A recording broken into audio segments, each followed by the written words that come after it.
BA part 1 इतिहास के विद्यार्थियों का इस कक्षा में स्वागत है। कल हमने किताबों के बारे में बात की थी। आज हम अपने सिलेबस का पहला टॉपिक स्टार्ट कर रहे हैं।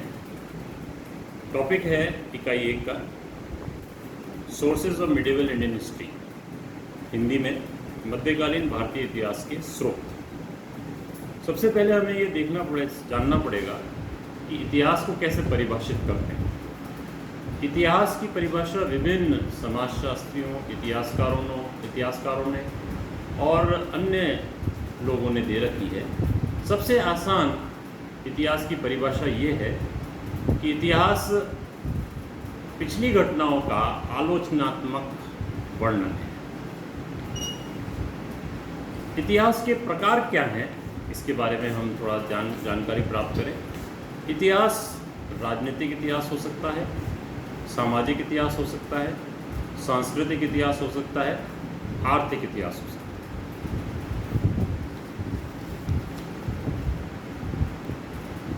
अब आते हैं हम स्रोत को कैसे परिभाषित करेंगे। स्रोत हमारी इतिहास जानने के साधन हैं। स्रोत दो प्रकार के होते हैं। प्राथमिक स्रोत, जिन्हें हम प्राइमरी सोर्सेस कहेंगे, और दूसरा माध्यमिक स्रोत अर्थात सेकेंडरी सोर्सेस। जिस प्रकार से कक्षा में विद्यार्थी प्राथमिक कक्षाओं में पहले आता है और माध्यमिक में बाद में, उसी प्रकार से प्राथमिक स्रोत पहले आएंगे और माध्यमिक बाद में। प्राथमिक स्रोत को अगर हम समझने की कोशिश करें तो ये वो स्रोत हैं जो घटना के समय लिखे गए हैं। अर्थात कोई घटना मान लो 1000 ईस्वी में हो रही है या 1200 ईस्वी में हो रही है, उस समय लिखे गए, हम उन्हें प्राथमिक स्रोत कहेंगे। माध्यमिक स्रोत वो हैं जो घटना के बाद लिखे गए। जैसे उदाहरण के लिए आज कोई किताब लिखी जा रही है तो वो माध्यमिक स्रोत हो जाएगा। जो कल हमने किताबों के बारे में अध्ययन किया था कि कौन सी हमारे को पढ़नी है, वो हमारे सब माध्यमिक स्रोत हैं। अब प्राथमिक स्रोतों के बारे में का अध्ययन हमें करना है मुख्य रूप से इस पेपर में। तो प्राथमिक स्रोत के कई प्रकार हैं।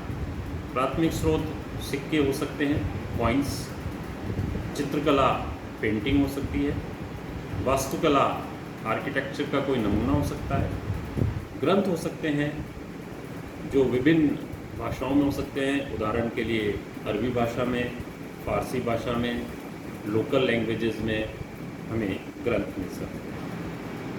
मुख्य रूप से सल्तनत काल में अरबी और फारसी, अरेबिक और पर्शियन स्रोत इम्पोर्टेंट हैं, जो मुख्य इस प्रकार से हैं। उदाहरण के लिए हसन निज़ामी की किताब है ताजुल मासिर, लेखक हसन निज़ामी हैं, किताब है ताजुल मासिर। ये ग्रंथ हमें मोहम्मद गौरी के आक्रमण के समय भारत की स्थिति और ऐबक और इल्तुतमिश के युग के इतिहास के बारे में जानकारी देता है। दूसरा उदाहरण मिनहाज उस सिराज, इनकी किताब है तबकात-ए-नासिरी। इसमें हमें प्राचीन काल से लेकर 1358 ईस्वी तक का इतिहास मिलता है। एक और उदाहरण ज़ियाउद्दीन बर्नी, लेखक, इनकी किताब है तारीख़ फ़िरोज़ शाही। ये फ़िरोज़ तुगलक के युग का इतिहास में दे रहा है। अमीर खुसरो, इनकी किताब का नाम है ख़ज़ान-उल-फ़ुतैह। इस ग्रंथ में जलालुद्दीन खिलजी के समय से लेकर तुगलक वंश तक का इतिहास मिलता है।